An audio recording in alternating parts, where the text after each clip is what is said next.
¡Por Crom! Buenas noches, noctámbulos. ¿Podrá Conan rescatar a Yasmina? Apaga la luz, toma asiento, que empezamos.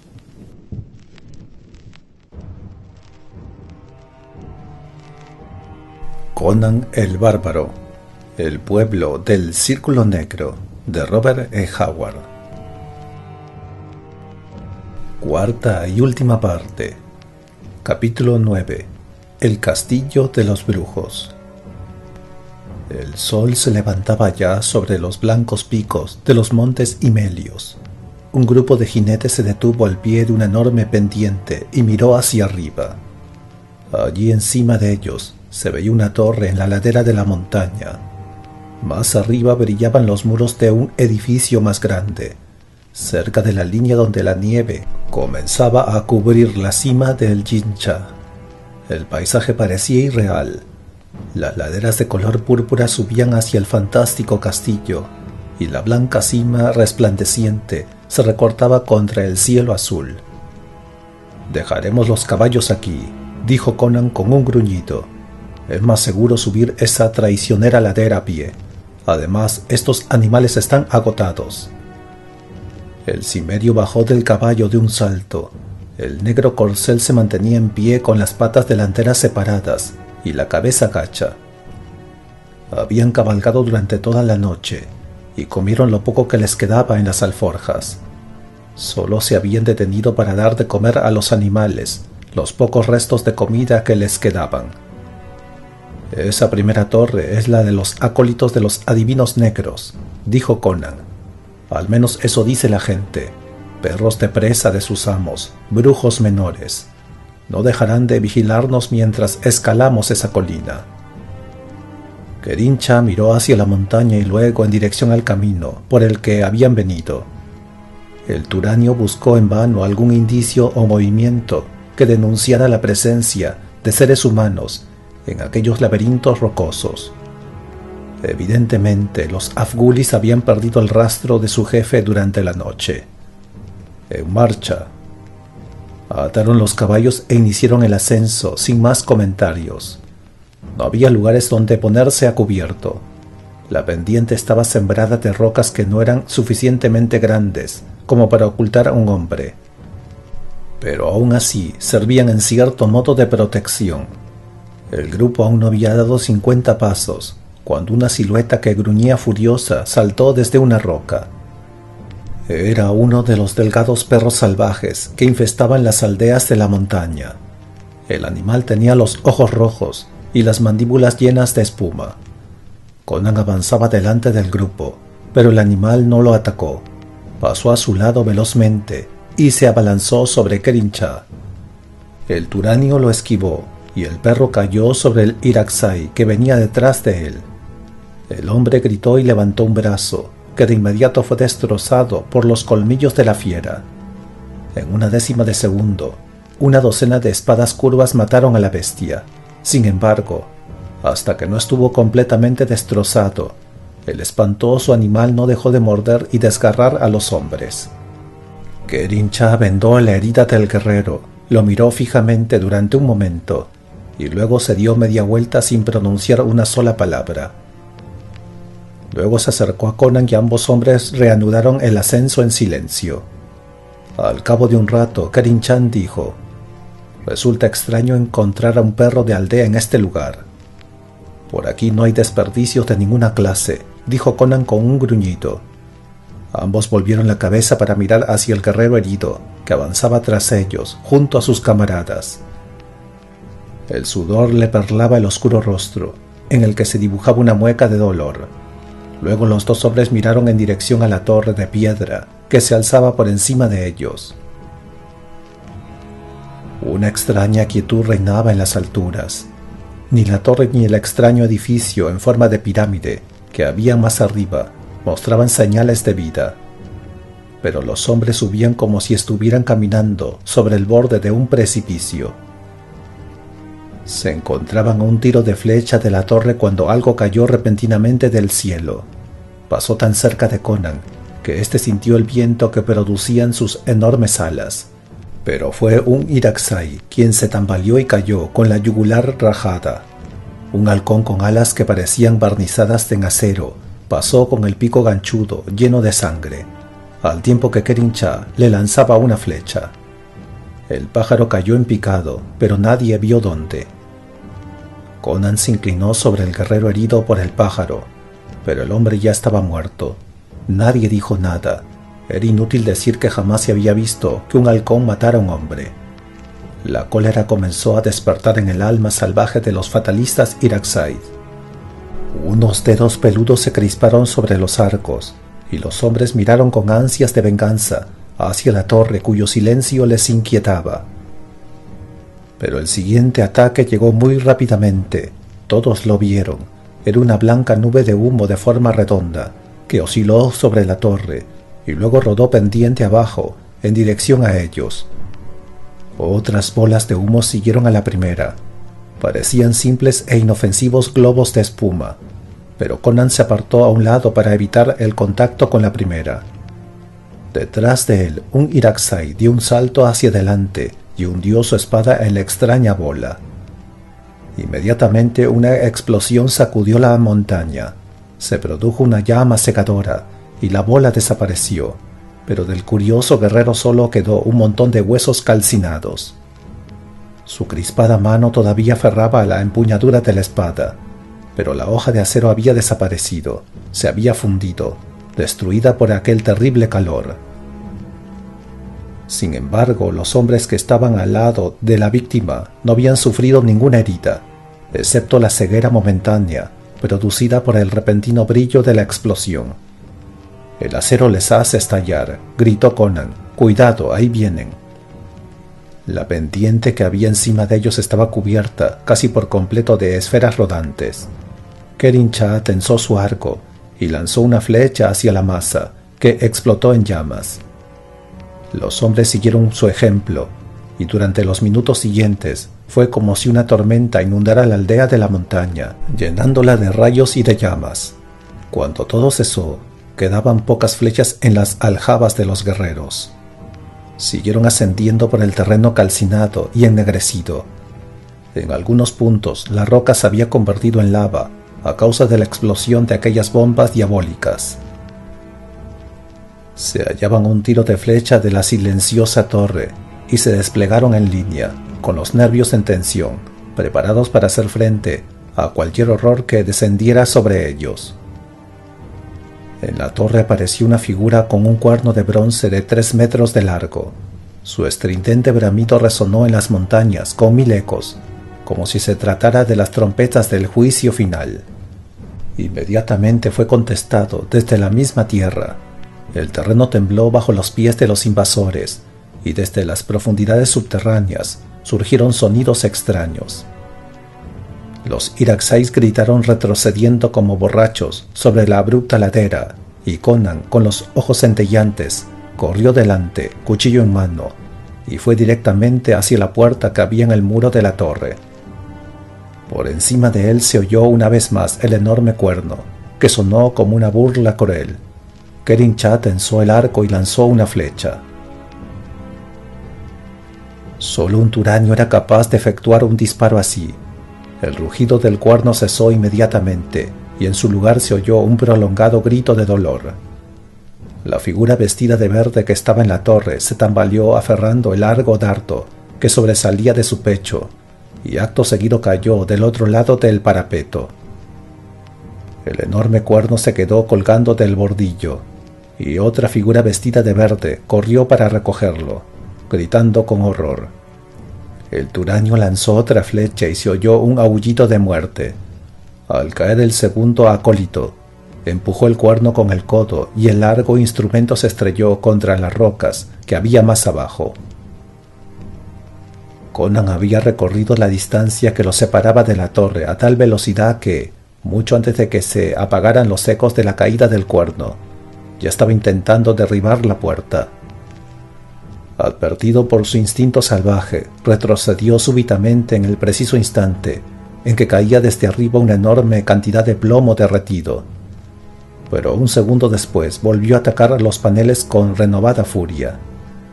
Lo incitaba el hecho de que sus enemigos hubieran tenido que recurrir a armas terrenales.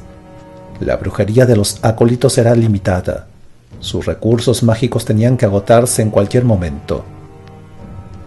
Kerin Shah subió apresuradamente por la ladera, mientras sus hombres lo seguían con gran entusiasmo. A medida que avanzaban seguían tirando flechas. La enorme puerta de teca cedió bajo el furioso ataque del cimerio, que miró hacia el interior, esperando lo peor. En ese momento, estaba contemplando una habitación circular, en la que había una serpenteante escalera. Del otro lado de la sala, había otra puerta desde la que se veía la ladera de la montaña, y las espaldas de media docena de siluetas verdes que huían despavoridas. Conan lanzó un grito y entró en la torre, pero una vez más su instinto lo hizo retroceder, justo cuando caía al suelo un enorme bloque de piedra, en el mismo lugar en el que había estado él un segundo antes. Luego corrió alrededor de la torre, dando órdenes a sus seguidores. Los acólitos habían evacuado su primera línea de defensa. Cuando Conan finalmente rodeó la torre, vio sus verdes túnicas flotando al viento en la montaña. Inició la caza jadeando con sed de sangre, mientras Kerin Shah y los Irakzais lo seguían. La torre se alzaba en el borde inferior de una estrecha planicie, cuya inclinación apenas era perceptible. A unos cientos de metros de distancia, la planicie terminaba abruptamente en un precipicio que no se veía desde la parte baja de la montaña. Los acólitos habían saltado al interior de aquel abismo sin reducir aparentemente la velocidad de su carrera. Sus perseguidores vieron flotar las verdes túnicas que desaparecieron rápidamente en aquel lugar. Pocos minutos después, Conan, Kerin Shah y los Irakzais se hallaban sobre el borde del abismo que los separaba del castillo de los adivinos negros. Se trataba de un barranco cortado a pico que se extendía en todas direcciones, al parecer rodeando la montaña. Mediría aproximadamente unos 400 metros de ancho por 150 metros de profundidad, y de borde a borde flotaba una neblina extraña, traslúcida y brillante. Conan miró hacia abajo y soltó un gruñido. A sus pies, moviéndose sobre el reluciente fondo que brillaba como la plata, vio las siluetas de los acólitos verdes. Estas estaban un tanto difuminadas, como si estuvieran en el fondo del agua. Avanzaban en columna de uno en dirección a la pared de enfrente. Kerin Shah colocó una flecha en su arco y disparó, pero cuando el dardo penetró en la extraña neblina que llenaba el abismo, pareció perder fuerza y dirección, y se desvió de su curso. «Si ellos han bajado, también nosotros podremos hacerlo», dijo Conan mientras Kerin Shah miraba su flecha con asombro. «Los vi hace un momento en este mismo lugar». Aguzando la vista, distinguió a lo lejos algo brillante. Era como una hebra dorada que cruzaba el cañón. Los acólitos parecían seguir aquella senda. Conan recordó inmediatamente las extrañas palabras de Kerin Shah: «Sigue la veta dorada». Al agacharse descubrió una fina veta de oro brillante sobre el borde, que iba desde una formación rocosa hasta el extremo y continuaba hasta el fondo plateado de la hondonada. Y descubrió algo más que antes no había podido ver, a causa de la refracción de la luz. La veta dorada seguía una estrecha rampa que se hundía en el barranco, con peldaños para descender. «Deben de haber bajado por aquí», le dijo Conan a Kerin Shah. «No son pájaros, los seguiremos». En ese momento, el hombre que había sido mordido por el perro lanzó un grito terrible y saltó sobre Kerin Shah, enseñando los dientes como un animal rabioso. El turanio, rápido como un felino, saltó a un lado, y el loco cayó de cabeza en la hondonada. Los demás corrieron hacia el borde y lo miraron atónitos. El loco no cayó normalmente, descendió con suavidad, como si flotara en aguas profundas. Sus miembros se movían como los de un hombre que intentara nadar, y su rostro estaba completamente azul. Por último, su cuerpo tocó levemente el brillante fondo del precipicio. «En este abismo reina la muerte», dijo Kerin Shah. «¿Qué hacemos ahora, Conan?» «Oh», repuso el cimerio haciendo una mueca. «Esos acólitos son seres humanos. Si la bruma no los ha matado a ellos, tampoco me matará a mí. Se ajustó el cinturón y sus manos tocaron el que le había dado Kencha. Conan esbozó una sonrisa. Había olvidado ese cinto. Sin embargo, la muerte había pasado 3 veces a su lado y tocado finalmente a otra persona. Los acólitos ya habían alcanzado la pared opuesta y subían por ella como enormes moscas verdes. Conan comenzó a descender cautelosamente por la rampa, apoyando un pie en el primer escalón. La nube rosada tocó sus tobillos y fue ascendiendo a medida que él bajaba. La bruma le llegaba a las rodillas, muslos y cintura. Conan la sentía como si fuera la pesada niebla de una noche cargada de humedad. Al tocar su barbilla dudó, y luego siguió descendiendo. Su respiración cesó súbitamente. Sintió que una extraña presión gravitaba sobre sus costillas, ahogándolo. Con un esfuerzo frenético por conservar la vida, volvió a subir. Asomó la cabeza a la superficie y tragó aire a grandes bocanadas. Kerin-Shah se inclinó hacia él y le habló, pero Conan no lo escuchó ni le hizo caso. Obstinadamente recordando todo lo que le había dicho Kencha al morir, el cimerio buscó la veta dorada y descubrió que se había desviado de ella al descender. En la rampa había una serie de huecos para apoyar las manos. Colocándose directamente sobre la veta, comenzó a descender una vez más. La rosada bruma lo rodeó. Ahora su cabeza se hallaba bajo la nube, pero podía respirar aire puro. Por encima de él vio a sus compañeros que lo miraban. Sus rostros aparecían borrosos a causa del halo que flotaba sobre su cabeza. Les hizo una seña para que lo siguieran y descendió rápidamente, sin esperar a ver que le obedecían. Kerin-Shah envainó su espada sin hacer el menor comentario y lo siguió. Los Irakzais, que tenían más miedo de quedarse solos que de los horrores que pudieran encontrar allí abajo, también fueron detrás de su jefe. Todos los hombres siguieron la veta dorada, tal como había hecho el cimerio. Una vez en el fondo del barranco, avanzaron sobre un terreno nivelado y brillante, siempre siguiendo la veta dorada. Era como si caminaran por un túnel invisible. Sentían que la muerte se cernía sobre ellos desde arriba y desde los lados, pero no los tocaba.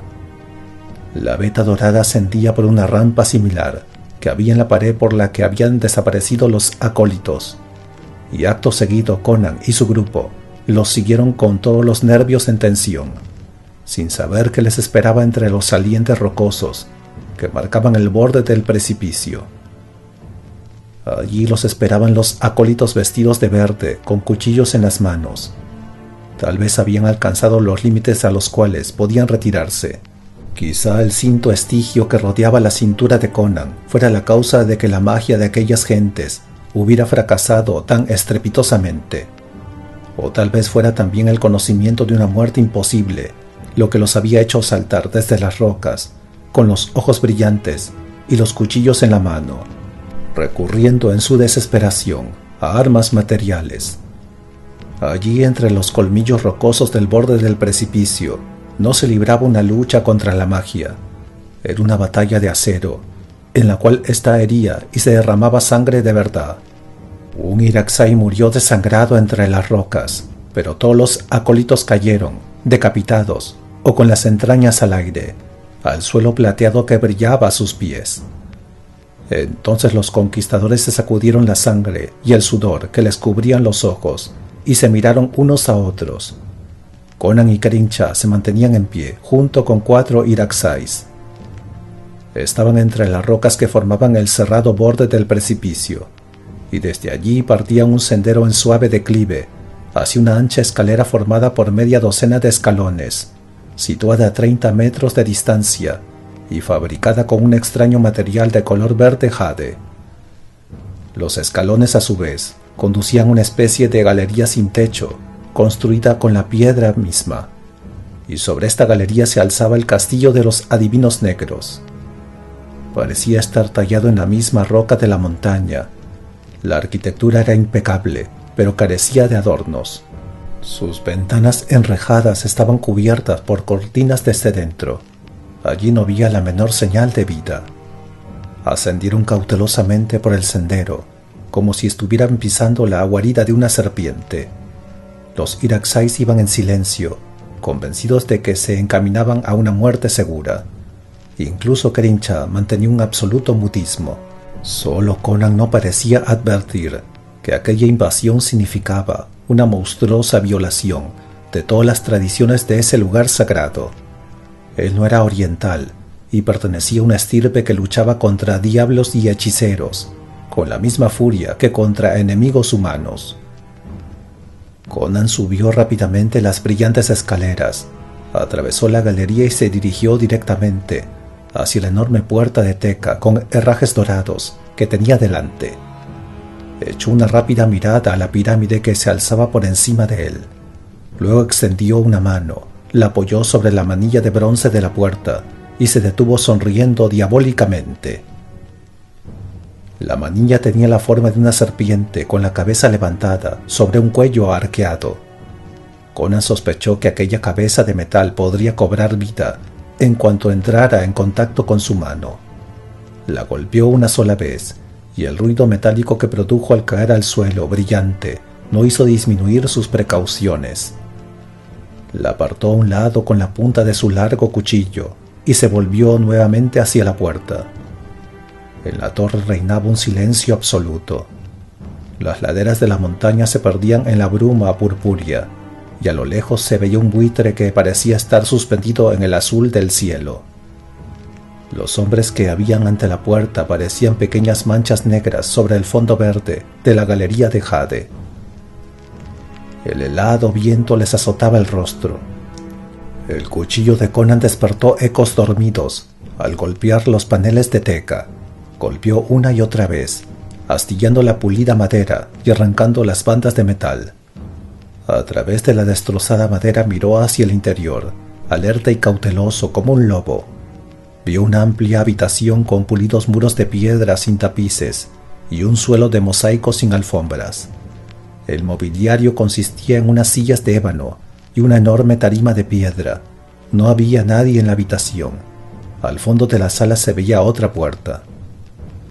«Deja un centinela en el exterior», dijo Conan con un gruñido. «Yo voy a entrar». Kerim Shah nombró a un guerrero para que ocupara el puesto, y los demás hombres retrocedieron hasta el centro de la galería con sus arcos preparados. Conan entró en el castillo, seguido del Turanio y de los otros 3 Irakzais. El hombre que había quedado de centinela escupió al suelo y gruñó algo ininteligible. De repente sintió un sobresalto al escuchar una carcajada burlona que llegó a sus oídos. Levantó la cabeza y vio una ventana encima de él, en la que había una silueta alta, vestida de negro, cuya cabeza descubierta asentía ligeramente al mirarlo. Todo en ese hombre sugería burla y malevolencia. Rápido como un rayo, el Irakzai tensó su arco y disparó. La flecha ascendió y se clavó en el pecho cubierto por la túnica negra. La sonrisa burlona no se borró de su rostro. El adivino se arrancó el dardo del pecho y lo arrojó en dirección al arquero, no como agresión, sino con un gesto de desprecio. El Irakzai se agachó instintivamente y levantó un brazo. Sus dedos se cerraron sobre la flecha. Entonces soltó un alarido. El dardo se retorció en su mano, se volvió flexible como si se fundiera con ella. Trató de soltarlo, pero era demasiado tarde. Su mano sostenía una serpiente que ya se había enrollado en la muñeca. La terrible cabeza atacó el brazo musculoso del hombre. Este volvió a gritar con los ojos desorbitados, como si estuviera contemplando una espantosa visión, y su rostro enrojeció. Cayó de rodillas, sacudido por terribles convulsiones, y al cabo de unos segundos se quedó completamente inmóvil. Los hombres que habían entrado en el castillo se dieron media vuelta al oír el grito.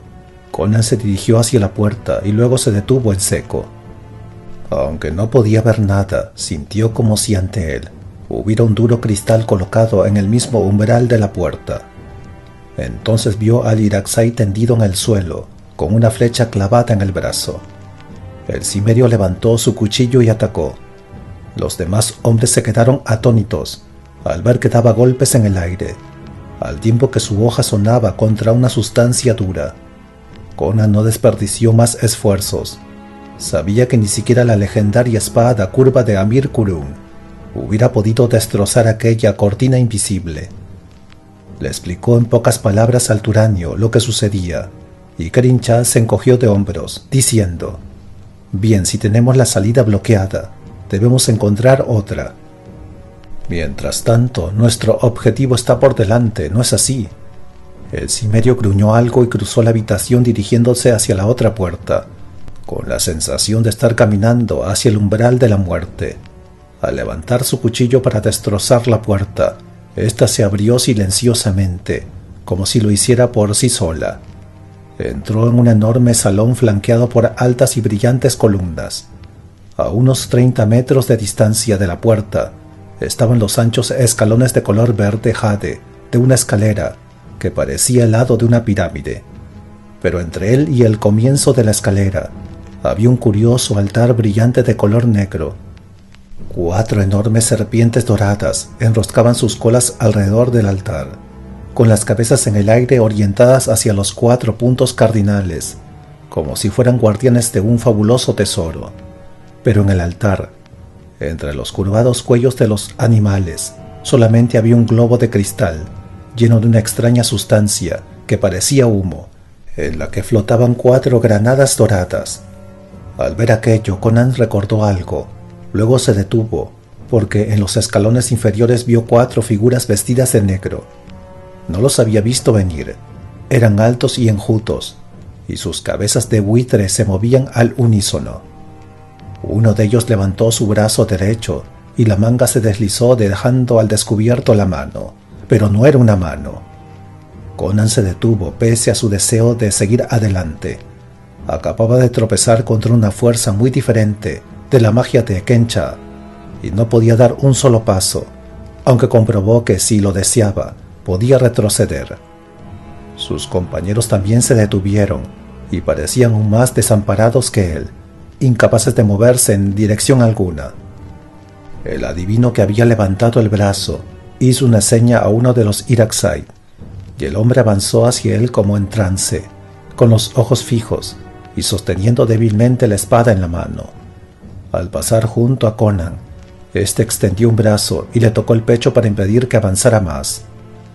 Conan era mucho más fuerte que el Irakzai, hasta el punto de que en circunstancias normales le hubiera resultado muy sencillo partirle el espinazo como si fuese una rama. Pero en ese momento el musculoso brazo del cimerio fue apartado a un lado con toda facilidad, y el Irakzai siguió avanzando rígida y mecánicamente. Llegó hasta los escalones, se arrodilló y entregó su espada con una inclinación de la cabeza. El monje tomó el arma.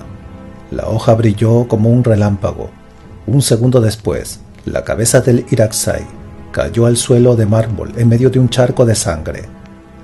La deforme mano volvió a moverse en el aire, y otro Irakzai avanzó rígidamente hacia su muerte. Cuando el tercer Irakzai pasó junto a Conan en su camino hacia la muerte, el cimerio, con las venas de las sienes a punto de estallar por el esfuerzo de romper la invisible barrera que lo retenía, advirtió de repente la presencia de invisibles fuerzas aliadas que cobraban vida en su interior. Era una revelación inesperada, pero tan poderosa que Conan no dudó de su instinto. Su mano izquierda se deslizó involuntariamente bajo su cinto bacariota y aferró el cinturón estigio.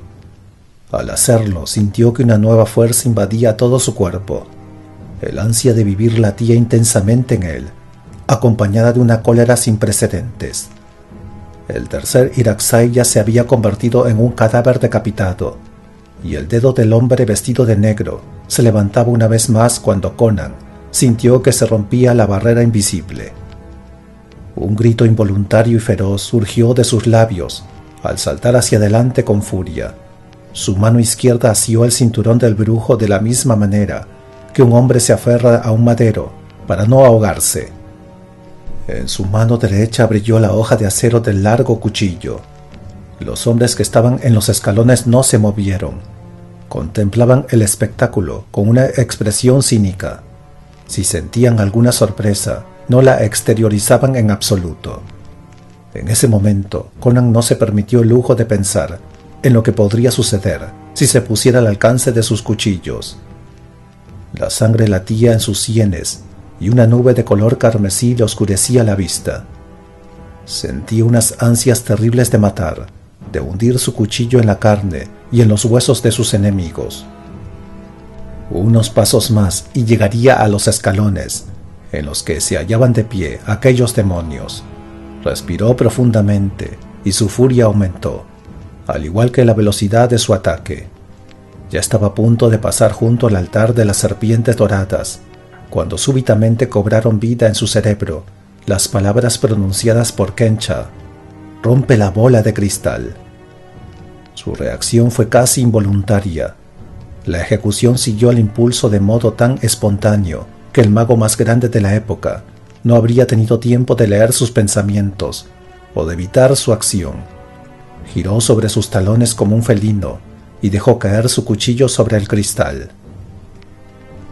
De inmediato el aire vibró con un espantoso clamor, aunque Conan no alcanzó a darse cuenta si procedía de las escaleras, del cristal o del altar. Unos terribles siseos llenaron sus oídos cuando las serpientes doradas cobraron vida, se retorcieron y atacaron. Pero Conan actuó con la rapidez y la cólera de un tigre enfurecido. Un formidable remolino de acero cayó sobre los abominables animales que se movían a su alrededor y golpeó el globo de cristal una y otra vez. La esfera estalló con un ruido tremendo, esparciendo por el suelo de mármol miles de trozos diminutos de vidrio.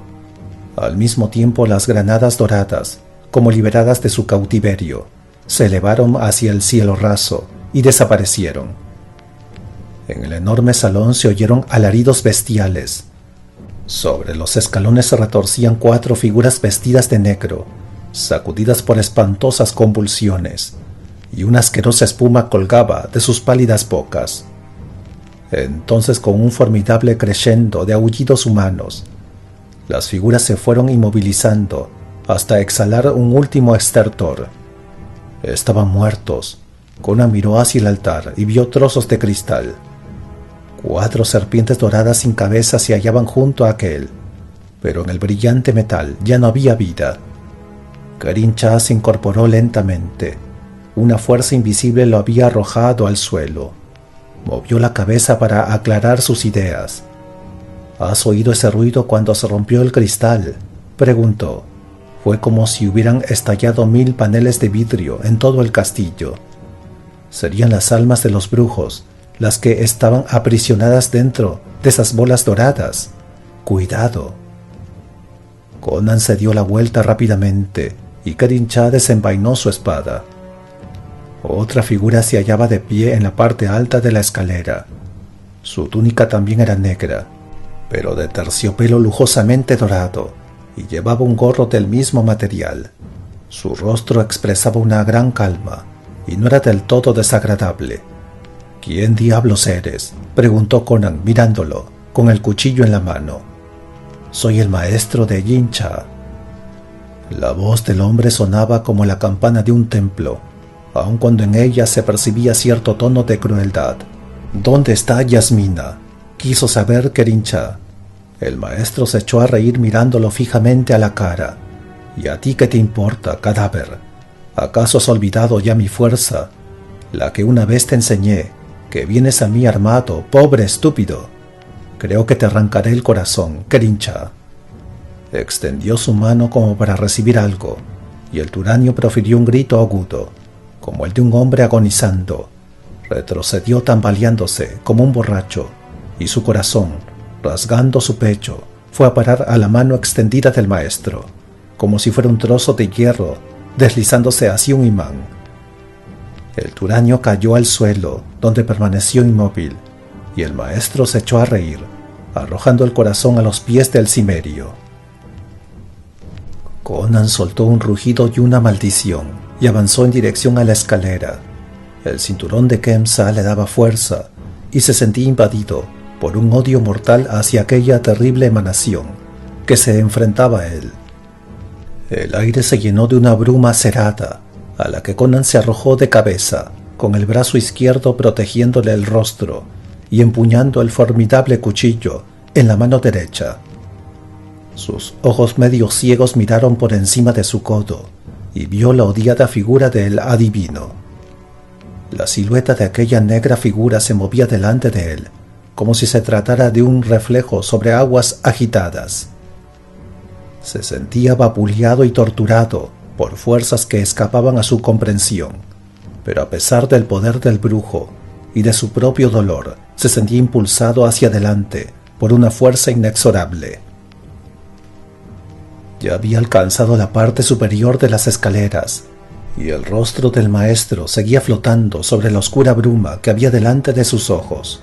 Sin embargo, en aquellos ojos inescrutables se reflejaba un extraño temor. Conan atravesó la bruma y su cuchillo se levantó velozmente, como si tuviera vida. La afilada punta rasgó la túnica del maestro en el momento en que éste saltaba hacia atrás con un grito. Luego el mago desapareció ante los ojos de Conan. Simplemente se esfumó como una voluta de humo, y una cosa larga y ondulante ascendió rápidamente por las escaleras que partían a derecha e izquierda desde el rellano. Conan corrió tras esa cosa en dirección a la escalera de la izquierda, sin estar muy seguro de qué se trataba. Entró en un ancho pasillo cuyo suelo y paredes desnudas eran de jade pulido. La cosa alargada se deslizó rápidamente delante de él por el corredor y entró por una puerta cubierta por una cortina. Del interior de aquella habitación surgió un grito espantoso de terror. El grito prestó alas a los pies de Conan, que en un par de formidables saltos entró en la sala. Entonces sus ojos contemplaron una escena terrible. Yasmina, encogida en el extremo más alejado de una tarima, cubierta de terciopelo negro, gritaba aterrada, protegiéndose el rostro con el antebrazo, mientras que delante de ella se balanceaba la cabeza de una gigantesca serpiente, con el brillante cuello arqueado. Conan, con una maldición, arrojó su cuchillo. El animal se dio media vuelta instantáneamente y se abalanzó sobre él como un vendaval. El largo cuchillo aún vibraba en el cuello de la bestia. La empuñadura sobresalía por uno de sus lados, mientras que por el otro se veía la hoja cerada, pero eso no hizo más que enfurecer al reptil. La enorme cabeza de la gigantesca serpiente se balanceó por encima de Conan y luego descendió en un rápido ataque, abriendo las mandíbulas y mostrando los terribles colmillos llenos de veneno. Pero Conan ya había extraído una daga de su cinto y golpeó de abajo arriba cuando la cabeza de la serpiente descendió. La punta de la daga atravesó su mandíbula inferior y se clavó en la superior, uniendo ambas. Un segundo después, el enorme tronco del animal estaba enrollado en el cuerpo de Conan. Al no poder usar sus colmillos, empleaba otra forma de ataque. El brazo izquierdo de Conan estaba sujeto entre los potentes anillos del animal, pero le quedaba libre el derecho. Separando los pies para conservar mejor el equilibrio, extendió la mano, que aferró la empuñadura del largo cuchillo, y con un fuerte tirón lo sacó del cuello de la serpiente, empapándose el brazo de sangre. Como si adivinara sus intenciones con algo más que una inteligencia animal, la serpiente se retorció, tratando de atrapar entre sus anillos el brazo derecho de Conan, pero el largo cuchillo subió y bajó con la velocidad de la luz y cortó en dos el tronco del repugnante animal. Antes que pudiera atacar de nuevo, los grandes anillos se aflojaron sobre el brazo de Conan y el monstruo se arrastró por el suelo, dejando un reguero de sangre. Conan saltó hacia adelante con el cuchillo levantado, pero su golpe cortó el aire cuando la serpiente se alejó de él y su cabeza chocó contra un panel de madera de sándalo. El panel giró hacia adentro y el semidestrozado cuerpo del animal desapareció por la abertura. Conan atacó instantáneamente el panel y lo deshizo con unos cuantos golpes. Luego miró hacia la alcoba tenuemente iluminada que había más allá. No se veía ninguna serpiente. Había sangre en el suelo de mármol y las huellas llegaban hasta una puerta en forma de arco, pero las huellas de sangre pertenecían a unos pies humanos descalzos. ¡Conan! El cimerio corrió hacia la habitación para recibir en sus brazos a la Devi de Bendia. La muchacha cruzó corriendo la sala y rodeó el cuello de Conan con sus brazos, medio histérica de terror, gratitud y alivio. A Conan le hervía la sangre por todo lo sucedido. Apretó a la muchacha contra su cuerpo en un abrazo que le hubiera hecho gemir de dolor en otras circunstancias, y apretó sus labios contra las de la joven. Yasmina no puso la menor resistencia. Cerró los ojos y bebió sus besos fieros y ardientes, con todo el abandono de su pasión. «Sabía que vendrías a buscarme», susurró ella. «Estaba segura de que no me abandonarías en esta guarida de diablos».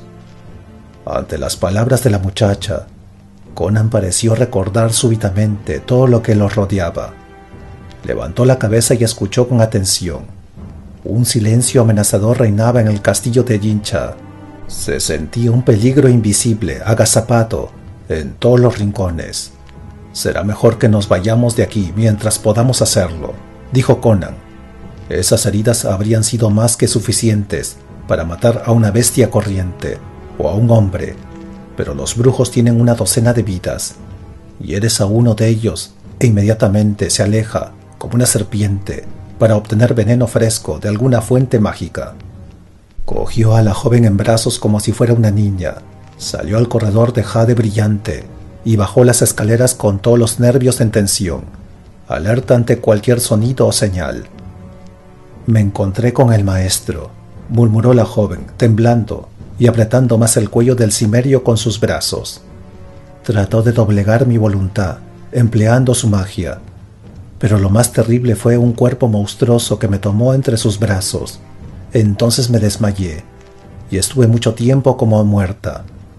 Poco después recobré el sentido y oí ruidos de pelea que llegaban desde abajo, después gritos, y luego esa serpiente se deslizó bajo los tapices. Sabía que no se trataba de una ilusión, sino que era de verdad una serpiente que intentaba matarme». «Al menos no era una sombra», repuso Conan enigmáticamente. «Sabía que estaba derrotado y pensó en matarte antes que alguien te rescatara». «¿A quién te refieres?», preguntó la muchacha inquieta. Luego se acurrucó contra Conan sollozando y olvidando su pregunta. Había visto los cadáveres al pie de las escaleras.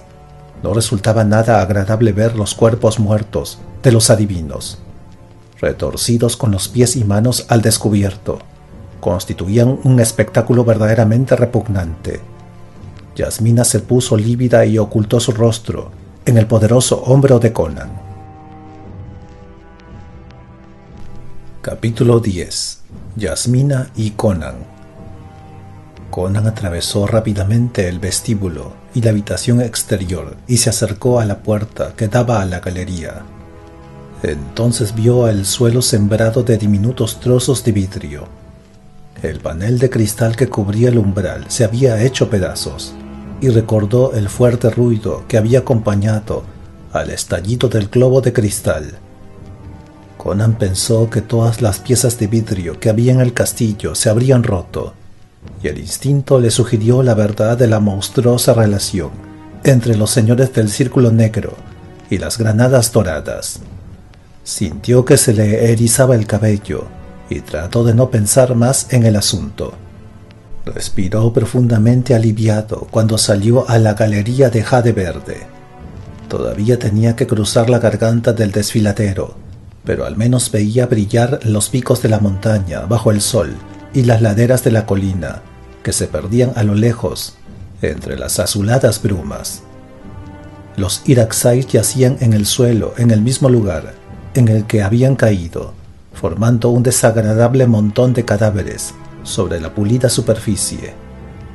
Mientras descendía por el serpenteante camino, Conan se sorprendió al ver que el sol aún no había rebasado el cenit. El cimerio tenía la sensación de que habían transcurrido muchas horas desde que entrara en el castillo de los adivinos negros. Sintió que debía darse prisa, no solo por el pánico que sentía, sino por la sensación de que acechaba el peligro. No le dijo nada a Yasmina. La muchacha parecía contenta y segura en sus brazos de hierro, con su morena cabeza apoyada en el amplio pecho del cimerio. Conan se detuvo un instante al borde del precipicio, con el ceño fruncido. La bruma que había antes en la estrecha garganta del desfiladero ya no tenía aquel tono rosáceo y brillante. Ahora era más bien gris sutil, fantasmagórica. Conan pensó que en cierta forma la magia de los brujos debía de haber cambiado el paisaje. Pero allí abajo el suelo brillaba como la plata y la veta de oro seguía resplandeciendo. Conan cargó a Yasmina sobre un hombro. La joven se dejó llevar dócilmente. El cimerio descendió deprisa por la rampa y a continuación atravesó el fondo a toda velocidad. Tenía la convicción de que estaba luchando contra el tiempo, de que sus posibilidades de salvación dependían de cruzar pronto aquella garganta de horrores, antes de que el herido maestro del castillo recuperase fuerzas para lanzar sobre ellos alguna nueva maldición. Cuando por fin Conan ascendió la rampa y llegó a la cima, respiró hondo y dejó a Yasmina de pie sobre el suelo. «Hay que caminar desde aquí», dijo Conan, «colina abajo sin parar». La muchacha lanzó una mirada hacia la brillante pirámide que se alzaba al otro lado del precipicio. El extraño castillo se recortaba contra la nevada ladera de la montaña, como una ciudadela de silencio y de mal eterno. «¿Acaso eres un mago? ¿Cómo has vencido a los adivinos negros de Jincha?», preguntó la joven al descender por el sendero, mientras Conan rodeaba la frágil cintura con su musculoso brazo.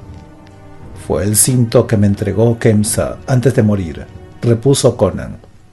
«Sí, lo encontré en el sendero. Se trata de un cinto muy extraño que te enseñaré cuando tenga tiempo. Era ineficaz contra algunas prácticas de brujería, pero poderoso contra otras. Y un buen cuchillo es un arma que sirve siempre bien a quien lo sabe emplear». «Pero si el cinto te ayudó a vencer al maestro, ¿por qué no ayudó a Kemsa?», preguntó la muchacha. Conan movió la cabeza y respondió: «¿Quién sabe? Kemsa había sido esclavo del maestro. Tal vez eso debilitó su magia. El maestro no tenía el mismo dominio sobre mí que sobre Kemsa. Sin embargo, no puedo decir que lo derroté. Él se retiró. Pero tengo la sensación de que lo volveremos a ver. Quiero poner la mayor cantidad de leguas de distancia entre nosotros y su guarida». Conan se sintió más aliviado aún al comprobar que los caballos estaban atados entre los tamariscos, tal como los había dejado. Los soltó rápidamente, montó sobre el negro corcel y colocó a Yasmina delante de él. Los demás animales los siguieron con renovadas fuerzas, gracias al descanso que habían tenido. «¿Y ahora qué?», preguntó la muchacha. «¿A Afgulistán?». «Todavía no», replicó Conan con una extraña sonrisa. «Alguien, quizá el gobernador, mató a mis 7 hombres. Esos estúpidos que me siguen creen que yo he tenido algo que ver con ello, y a menos que pueda convencerlos de lo contrario, me darán caza como un chacal herido. ¿Y qué será de mí? Si los jefes han muerto, ya no te sirvo como rehén. Me matarás para vengarte». Conan miró a Aladevi con ojos brillantes y se echó a reír. «Entonces cabalguemos hacia la frontera», dijo ella. «Allí estarás a salvo de los Afgulis». «Sí, para caer en una trampa Bendia». «Soy la reina de Bendia», le recordó la joven con su antiguo orgullo. «Me has salvado la vida y recibirás una recompensa por ello». La muchacha no había tenido intención de darle ese tono a sus palabras, pero Conan gruñó algo ininteligible, un poco indignado. «Guarda tus tesoros para tus perros, princesa. Si tú eres la reina de los llanos, yo soy el jefe de las montañas, y no daré ni un solo paso para llevarte a la frontera». «Pero estarías a salvo», comenzó a decir Yasmina perpleja. «Y tú serás de nuevo la Devi», le interrumpió Conan. «No, muchacha. Te prefiero como eres ahora, una mujer de carne y hueso, cabalgando junto a mí, sobre este caballo». «Pero no me puedes retener», exclamó la Devi. «No puedes. Espera y lo verás. Te daré una buena recompensa». Que el diablo se lleve tu recompensa, repuso Conan bruscamente. Luego la apretó con más fuerza contra su cuerpo y agregó: el reino de Bendia no podía darme nada que desee tanto como a ti. Arriesgué mi vida para salvarte. Si tus cortesanos quieren recuperarte, que vengan a Saibhar y que peleen por ti.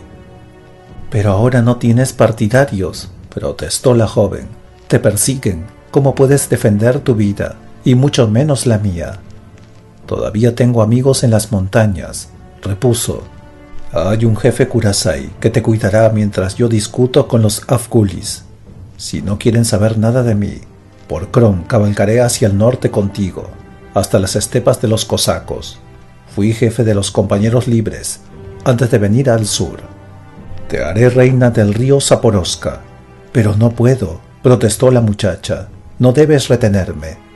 Si la idea te resulta tan repulsiva, dijo Conan, ¿por qué me has besado con tanta pasión?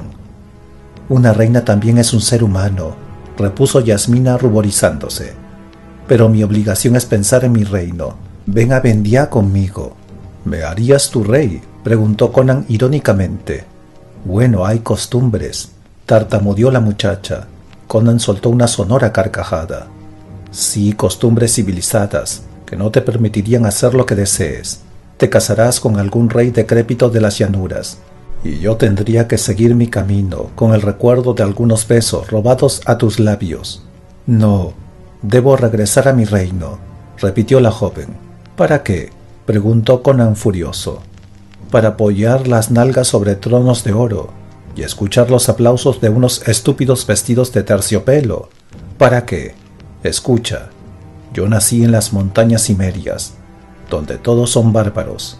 He sido soldado mercenario, corsario, cosaco y otras 100 cosas más. ¿Qué rey ha viajado por tantos países, peleado en tantas batallas, amado a tantas mujeres y conquistado la fama que yo tengo?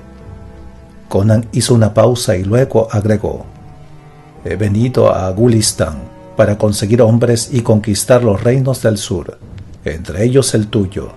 Ser jefe de los Afghulis era solo un comienzo. Si puedo convencerlos, dentro de un año contaré con una docena de tribus. De lo contrario, regresaré a las estepas y saquearé las fronteras turanias con los cosacos. Y tú me acompañarás. Al diablo con tu reino. Sus habitantes se las arreglaban perfectamente bien antes de que tú nacieras. La muchacha estaba en sus brazos, mirándolo. En su interior sentía algo que la impulsaba hacia ese hombre, pero 1000 generaciones de soberanía pesaban sobre ella. No puedo, exclamó, no puedo. No te queda otra alternativa, afirmó Conan. Habían dejado Jincha muy atrás y avanzaban a lo largo de un elevado risco que separaba 2 profundos valles. Se encontraban en una cima desde la que podían divisar perfectamente el valle que había a la derecha. Allí abajo se libraba una batalla. Soplaba un fuerte viento que les impedía oír bien, pese a lo cual percibían el sonido del metal y de los cascos de los caballos. Vieron el reflejo del sol sobre la punta de las lanzas y de los cascos en espiral. 3000 guerreros protegidos por cotas de malla empujaban delante de ellos a un grupo de harapientos jinetes que huían defendiéndose como lobos. «Turanios», exclamó Conan.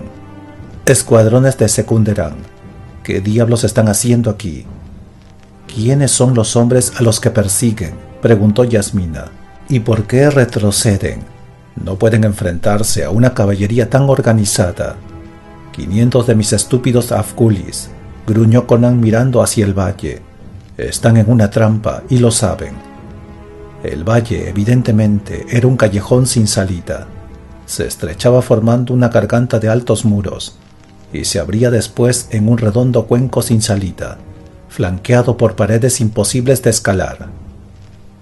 Los harapientos jinetes tocados con turbantes eran empujados hacia la garganta porque no había otro lugar a donde ir, y en consecuencia retrocedían, contraatacando fieramente entre una verdadera lluvia de flechas y un torbellino de espadas.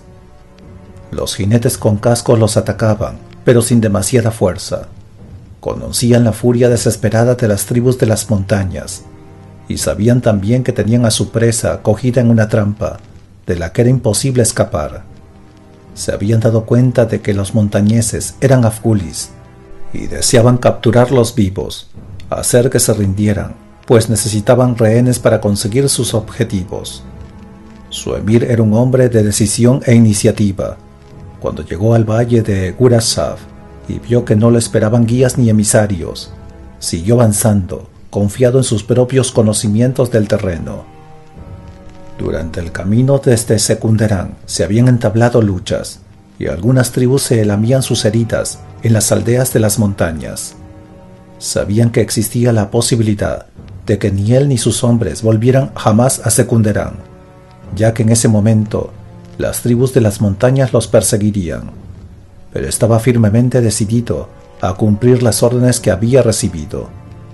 Estas consistían en arrebatar a la Devi Yasmina de manos de los afgulis y llevarla prisionera a Secunderán, o si esto era absolutamente imposible, cortarle la cabeza antes que él mismo, jefe de todas aquellas tropas, muriese. Por supuesto, los que contemplaban el espectáculo desde la cima del risco no sabían nada de esto, pero Conan jugueteó con las riendas de su caballo con cierto nerviosismo. ¿Por qué diablos se habrán dejado atrapar de esa manera?, preguntó en voz alta. Sé lo que estaban haciendo aquí. Esos perros intentaban atraparme. Se metieron en todos los valles hasta que los han encerrado en este. Estúpidos.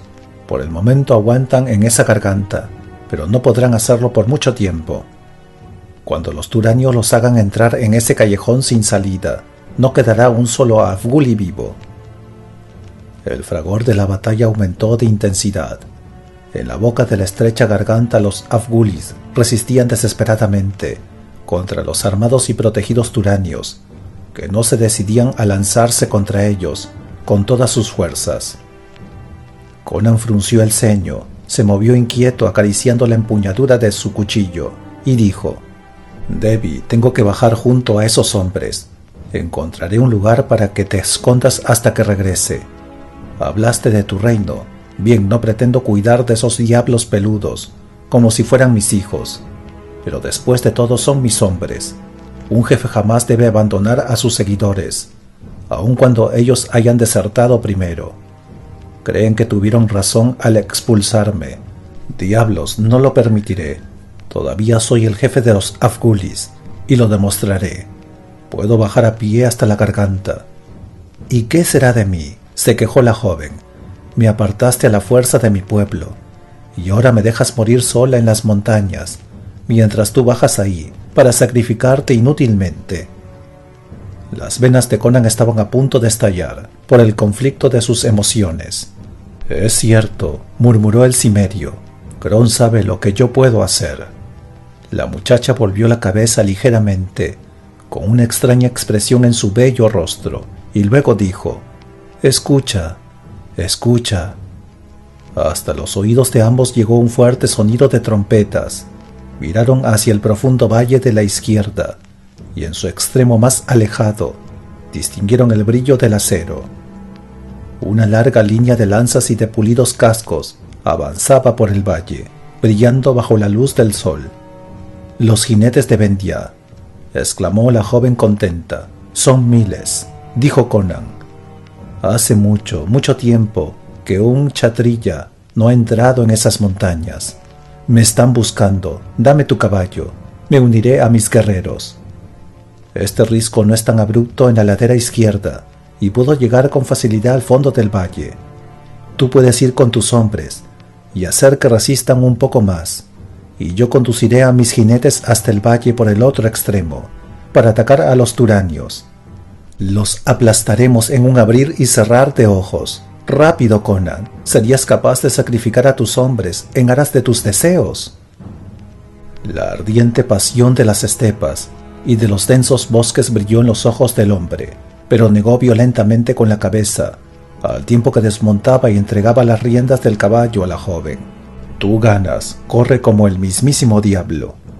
Yasmina descendió por la ladera izquierda, y Conan corrió a lo largo del risco hasta que llegó a la entrada de la garganta, en cuyo extremo se libraba la batalla. Bajó por la pared como un mono, aferrándose a grietas y salientes, para caer al fin a pie en medio del combate, cuyos ecos llenaban cada resquicio de las montañas. Al poner pie en tierra gritó como un lobo, cogió un caballo por sus riendas bordadas en oro, y esquivando el terrible golpe de una cimitarra, atacó con su cuchillo hacia arriba, en dirección a las entrañas de un jinete.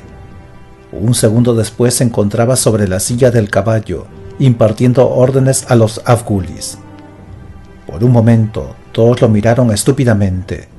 Después, al ver la brecha que su acero estaba abriendo entre el enemigo, se pusieron de nuevo a su lado, aceptándolo sin hacer un solo comentario. En aquel infierno de espadas y sangre no había tiempo para hacer preguntas ni para contestarlas.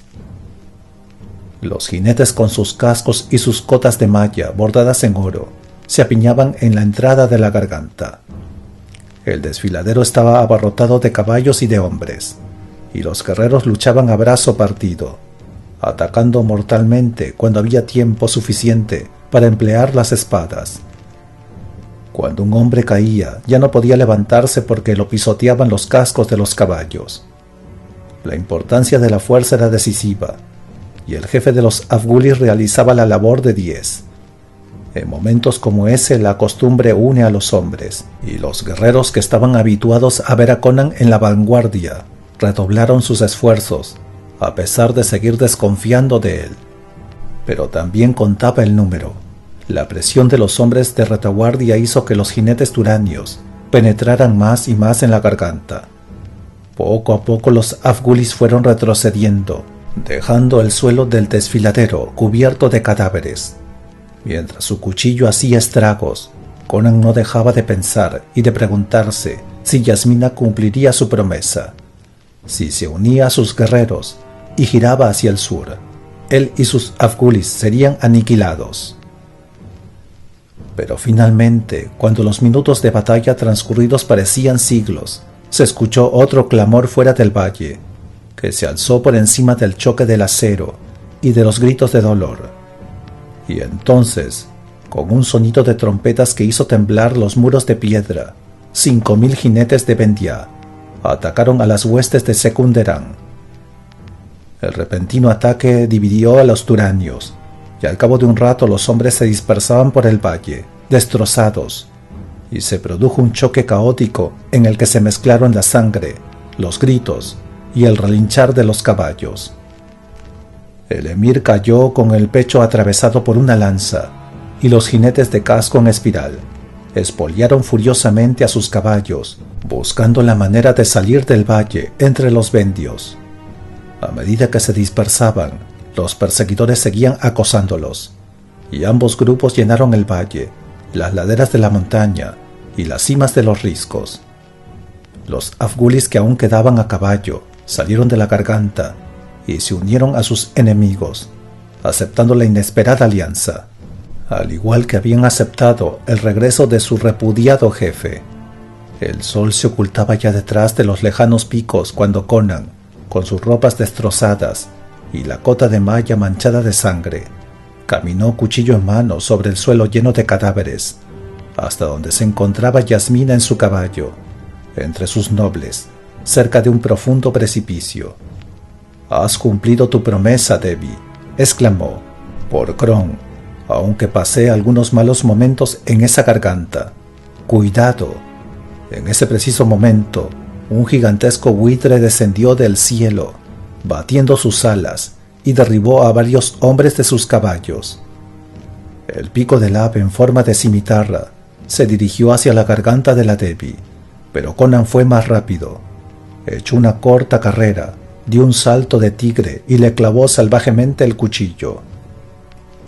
El buitre soltó un terrible aullido y acto seguido cayó rodando por la pendiente, en dirección al río que pasaba a 300 metros más abajo. Mientras caía, sus negras alas azotaron el aire, y al descender adoptó aspecto humano y extendió sus brazos y piernas. Conan se volvió hacia Yasmina, con el cuchillo manchado de sangre en la mano. Sus fogosos ojos azules brillaban con un terrible fulgor, y de las heridas de sus musculosos brazos y piernas manaba abundante sangre. «Eres otra vez la Debbie», dijo. Sonrió fieramente mientras contemplaba la túnica bordada en oro que la muchacha se había echado sobre el vestido de montañesa, sin mostrar el menor asombro por el brillante cortejo de nobles que la rodeaba. Luego agregó: «Tengo que darte las gracias por haber salvado la vida a mis 350 hombres, que finalmente se han convencido de que no los había traicionado. Has puesto mis manos una vez más sobre las riendas de la conquista. Todavía te debo mi recompensa», dijo Yasmina, mirándolo con los ojos brillantes por la emoción. «Te pagaré 10.000 piezas de oro. Recibiré tu recompensa a mi manera, cuando llegue el momento. La cobraré en tu palacio de Ayodhya, e iré hasta allí con 50.000 hombres para asegurarme de que la balanza esté equilibrada». La joven se echó a reír, cogió las riendas del caballo y replicó: «Te recibiré a orillas del Jumda con 100.000 hombres». Los ojos de Conan brillaron con admiración cuando retrocedió y levantó la mano en un gesto de aceptación, al tiempo que indicaba a la joven que tenía el camino libre. Si el video te gustó, por favor dale me gusta y suscríbete. Eso me ayudaría muchísimo. Muchas gracias.